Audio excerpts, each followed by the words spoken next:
How much do you trust the people in your home? The ones who watch your kids, who know your schedule, who have keys to every door, codes to every alarm, access to every corner of your life. Now imagine discovering that the woman you trusted with your children, the sweet, grandmotherly figure who baked cookies and sang lullabies, had been methodically stealing from you for 11 years. Not thousands, not hundreds of thousands. $17.3 million. This is the story of Eleanor Price, the most trusted nanny in Manhattan and the most patient thief in American history. Let's start with the family, the Castellanos. Old money meets new tech. Victor Castellano made his first fortune in real estate, then tripled it investing early in a little company called Amazon. His wife, Diana, came from a banking dynasty. Her grandfather helped found one of Wall Street's most prestigious firms. These weren't millionaires. These were the people millionaires wanted to become. Their Manhattan townhouse was worth $42 million. Their Hampton estate, another $28 million. Art collection insured for $60 million. And those were just the assets people knew about. Victor and Diana had 3 children. Madison, born 2003. The twins, Christopher and Sebastian, born 2005. And in 2007, when Diana's charity work and Victor's business travels made childcare impossible, they hired Eleanor Price. The interview lasted 4 hours. Background check came back pristine. References glowed like she was applying for sainthood.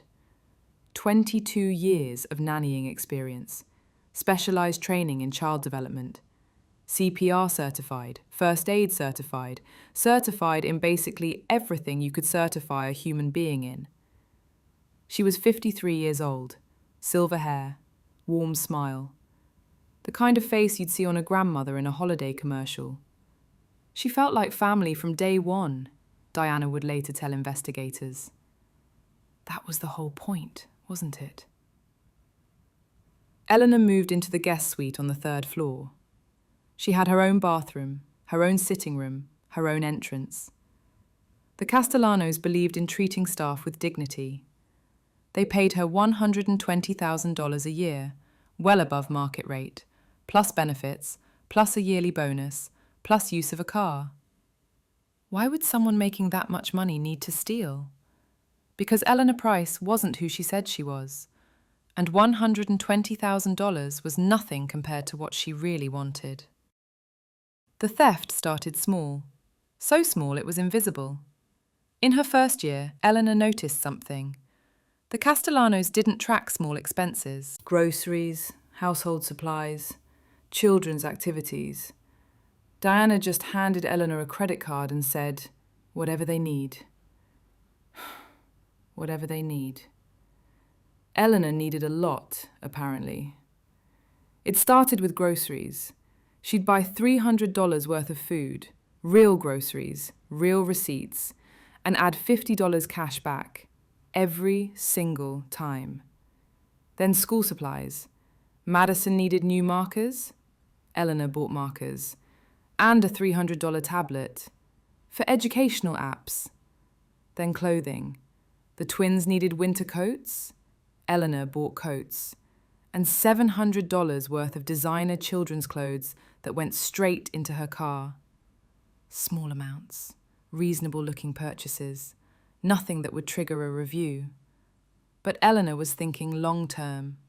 She wasn't just stealing money, she was building infrastructure. By year 3, Eleanor had a system. She'd convinced Diana to let her handle all household vendor payments.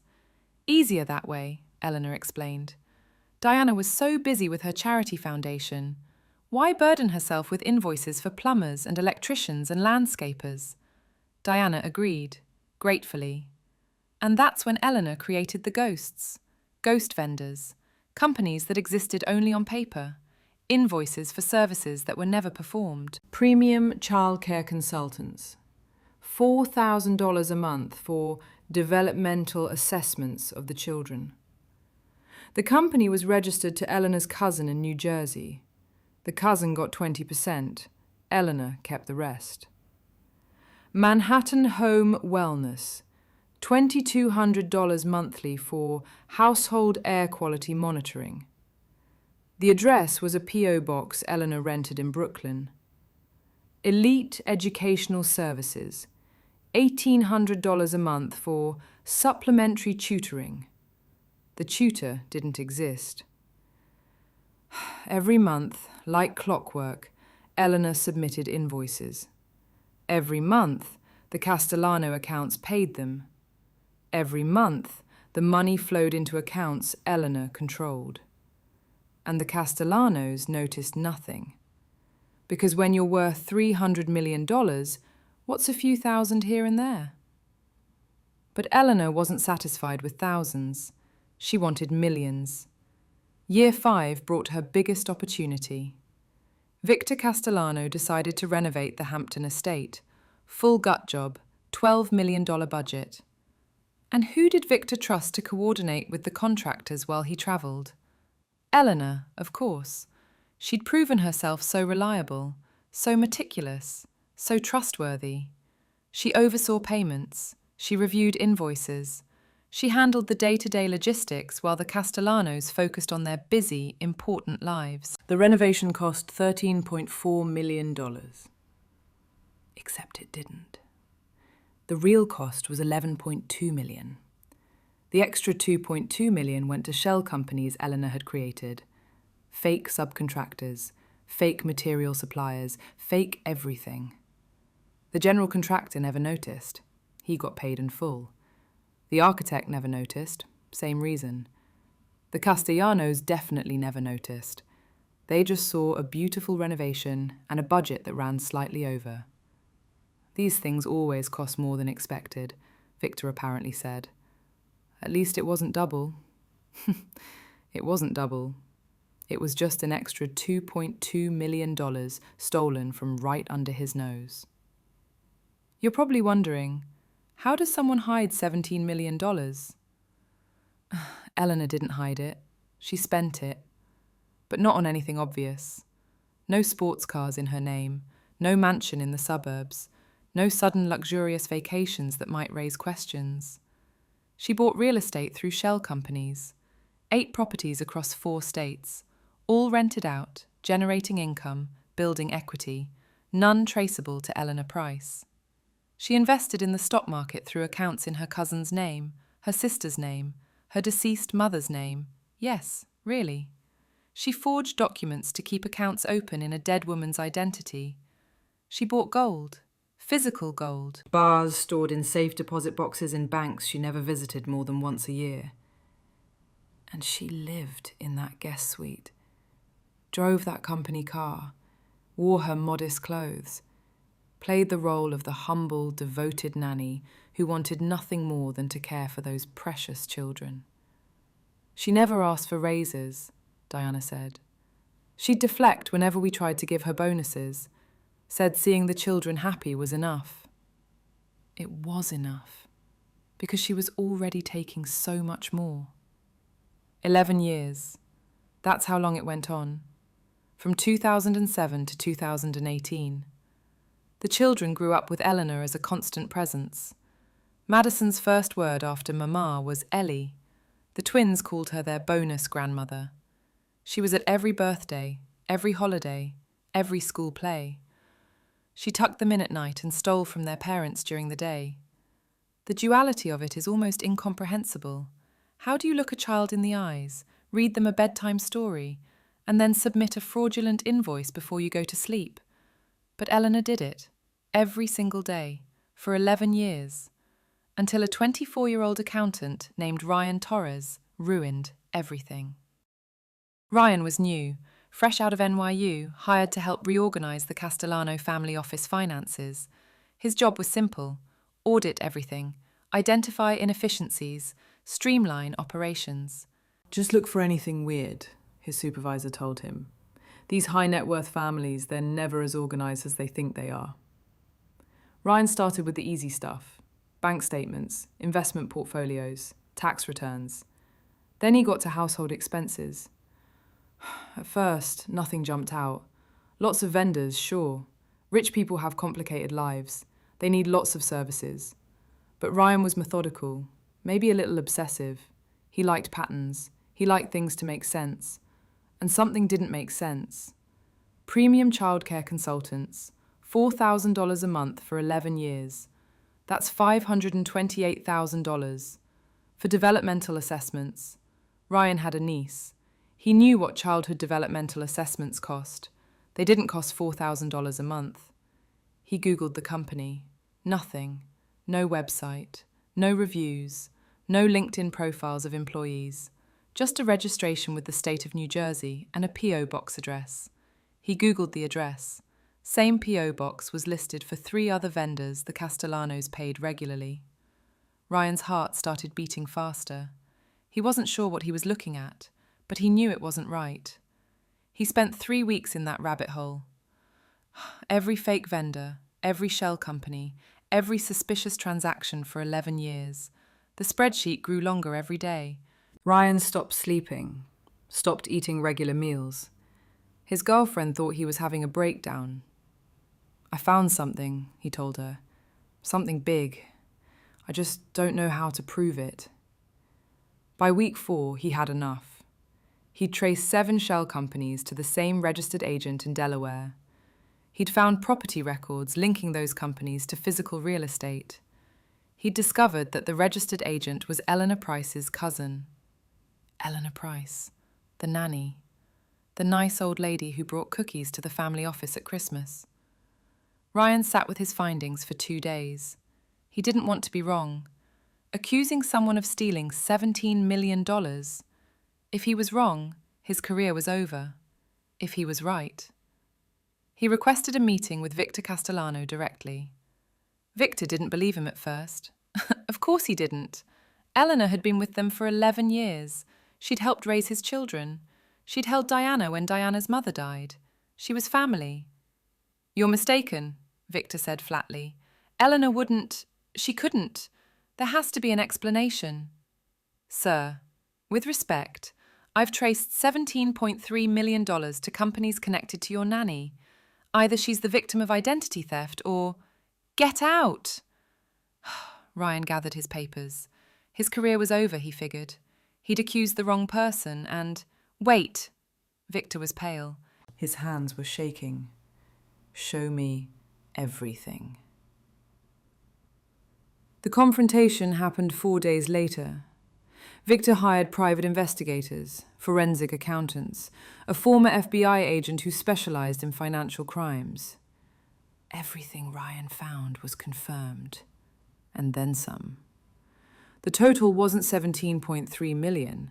That was just what they could trace directly. With hidden accounts, property values, and investment growth, Eleanor had accumulated an estimated $23 million in assets from being a nanny. Victor invited Eleanor to his home office on a Thursday evening, told her they needed to discuss the children's summer schedules. She walked in smiling, carrying a folder of camp brochures she'd been researching. Always prepared, always thoughtful. Diana was there. The investigators were in the next room recording. Victor's lawyers were on speakerphone. "Eleanor," Victor said. His voice was flat, dead. "I need you to explain something." He slid a folder across the desk. The first page was a summary of every fraudulent transaction, every shell company, every stolen dollar. Eleanor looked at it, and she did something no one expected. She laughed. "I wondered how long it would take." That's what she said, like she'd been expecting this, like it was a game she'd finally lost after a very good run. 11 years, she continued. "Honestly, I thought I'd make it to 15, maybe even 20. You people are so beautifully clueless." Diana was crying. "Eleanor, why? We treated you like family. We loved you." "You treated me like the help." Eleanor's voice went cold. "Expensive help, sure, but still help. Someone to do the things you couldn't be bothered to do. Raise your children, manage your household, make your lives run smoothly while you went to galas and board meetings. You paid me $120,000 a year to be a mother to your children. Do you know what that averages to? About $37 an hour. To be on call 24 hours a day, 7 days a week. To be the most important person in your children's lives while being treated like furniture in your own. So you stole $17 million? Victor's voice was rising. I took what I was worth, Eleanor smiled. Your renovation budget had an extra $2 million of padding, just in case. You didn't even notice. Your monthly expenses were so absurd that an extra $10,000 disappeared like a drop in the ocean. You have so much money, you literally couldn't track it all. I just helped myself to the overflow. Eleanor Price was arrested that night. The charges were extensive: wire fraud, bank fraud, identity theft, money laundering, tax evasion. Theft over $1 million, a Class A felony in New York. She pleaded not guilty initially, hired an expensive lawyer, paid for with stolen money, which the prosecutors found deeply ironic. Her defense was creative, I'll give her that. She claimed the Castellanos had verbally agreed to profit sharing, that the payments were bonuses she'd negotiated privately with Diana, that the shell companies were legitimate businesses she'd started with the family's blessing.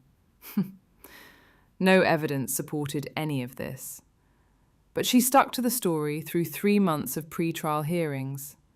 Then the prosecutors found her journal. Eleanor kept a journal. 11 years of entries. Mostly mundane stuff. The children's activities, household notes, appointment reminders. And mixed in with all that, detailed records of every theft, every fraudulent invoice, every dollar amount.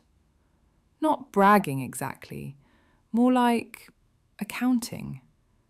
She tracked her crimes the same way she tracked grocery lists. March 15th, 2012. Submitted PMC invoice, $4,000. Running total, $387,000. July 8th, 2014. Renovation payments processed. My cut this month, $48,000. Running total, $1.2 million. December 24th, 2016. Christmas bonus from V&D, $10,000. They have no idea it cost them $15,000 a month just to keep me happy. Running total, $8.4 million. The journal was 400 pages long, detailed, meticulous, utterly damning. Her lawyer dropped her. The trial lasted 6 weeks. Eleanor represented herself for part of it, which went about as well as you'd expect. Eventually, she accepted a public defender, but the damage was done. The prosecution called witnesses: Ryan Torres, the young accountant, the forensic specialists who traced the money, the investigators who'd uncovered the shell companies, and the Castellano children. Madison was 15 when she testified. The twins were 13. She taught me to ride a bike, Madison said on the stand. She was there when I had my first period and my mum was travelling. She was the one who made me feel safe. The prosecutor asked, "And how do you feel now?" Madison was quiet for a long moment. Like I don't know what's real anymore. Like everything I remember about my childhood might be fake. Like the person who loved me most was just pretending to get close enough to steal from us. She broke down. The judge called a recess. Eleanor showed no emotion. The verdict came on a Tuesday afternoon. Guilty. On all 17 counts. Eleanor stood motionless as the jury foreman read each charge. Wire fraud. Guilty. Bank fraud. Guilty. Identity theft. Guilty. Down the list, again and again. Her sentencing hearing was 4 weeks later. The prosecution argued for the maximum, 25 years. She'd shown no remorse, offered no cooperation, expressed no guilt. She'd stolen from children. from a family that trusted her completely. Eleanor's statement to the court was brief. I regret getting caught. I don't regret what I did. The wealthy exist in a different world than the rest of us. They have so much they can't even see it. I took what I could, and I'd do it again. The judge was not impressed. Miss Price, you had opportunities most people never receive. A good salary, a comfortable living situation, a family that trusted you implicitly, and you responded to that trust with systematic, calculated betrayal. You didn't steal bread to survive. You stole millions to build an empire, and you did it while looking children in the eyes and pretending to love them. The court sentences you to 22 years in federal prison. 22 years. Eleanor Price was 64 when she was sentenced. She'll be 86 if she serves her full term. The asset recovery process took 2 years. Investigators found properties in New Jersey, Florida, Arizona, and Vermont. They found gold bars worth $1.2 million. They found brokerage accounts, retirement accounts, cryptocurrency wallets. Total recovered $19.8 million. More than what was originally stolen. Eleanor's investments had done well over 11 years. The money was returned to the Castellanos, minus legal fees, investigation costs, and various government claims. They donated most of it. We don't want it, Diana told reporters. It's blood money. Every dollar reminds us of what we lost. What they lost wasn't money. They had plenty of money. They lost trust. They lost security. They lost the ability to believe that the people in their lives are who they seem to be. You can't put a dollar amount on that. The children struggled. Madison went to therapy for 2 years. She had trust issues, her therapist said, difficulty forming attachments. She assumed everyone had an ulterior motive. The twins handled it differently. Christopher became obsessed with security, with verification, with never being fooled. Sebastian went the other direction, too trusting, almost defiantly so, like he was daring the world to betray him again. She was the first person I loved who wasn't my parents, Madison said in an interview 3 years later. And she was using me. Every hug, every bedtime story, every I love you, it was all part of a con. How do you recover from that? How do you trust anyone again when the person you trusted most was a lie? Ryan Torres, the accountant who discovered everything, was promoted, then promoted again. He runs the fraud detection division of a major financial services firm now. He's written 2 books about identifying financial crimes in high net worth households. The Eleanor Price case taught me something important, he said in a podcast interview. The biggest threats don't come from outside. They come from inside, from the people you never think to suspect. She wasn't smarter than everyone else. She just understood something fundamental. Rich people don't watch their money. Not really. They have so much that losses just look like rounding errors. She exploited trust. That's not genius. That's just cruelty with good bookkeeping. Eleanor Price is still in prison. She'll be eligible for parole in 2034. She'll be 78 years old. She's given a few interviews from prison. Never apologetic. Always defiant. Would I do it differently? She said in one letter to a journalist. Yes, I'd have moved faster, taken more, left the country before anyone noticed. Do I feel bad for the children? They'll inherit hundreds of millions of dollars. They'll never worry about retirement or healthcare or whether they can afford to eat. Whatever damage I did, money will heal it. Do I feel bad for Victor and Diana? They treated me like a servant for 11 years. They left their children with me while they travelled the world. I raised those kids. I shaped who they are. And they paid me like I was the help. I took what I deserved. The court calls it theft. I call it compensation. There's one more thing. In 2021, Madison Castellano, now 21 years old, visited Eleanor in prison. No one knows exactly what was said. Madison never spoke about it publicly. But she did post one thing on Instagram afterward. A photo of the prison parking lot, grey and empty. The caption read, "I needed to look her in the eyes. I needed to ask the question I've carried for years. Did any of it mean anything? Was any of it real?" She smiled at me, the same smile from my childhood, and she said, "The love was real, sweetheart. The love was always real." I don't know if I believe her. I don't know if it matters. But I'm done letting her live in my head. This is me, walking away, for good this time. $17 million. That's what trust costs the Castellano family. That's the price of letting someone into your home, into your children's lives, into every corner of your existence, without verification, without oversight, without ever once asking, who is this person really? Eleanor Price was a thief. That's undeniable. But she was also something more disturbing. She was proof that the people we trust most are the people we know least. We assume, we project, we see what we want to see.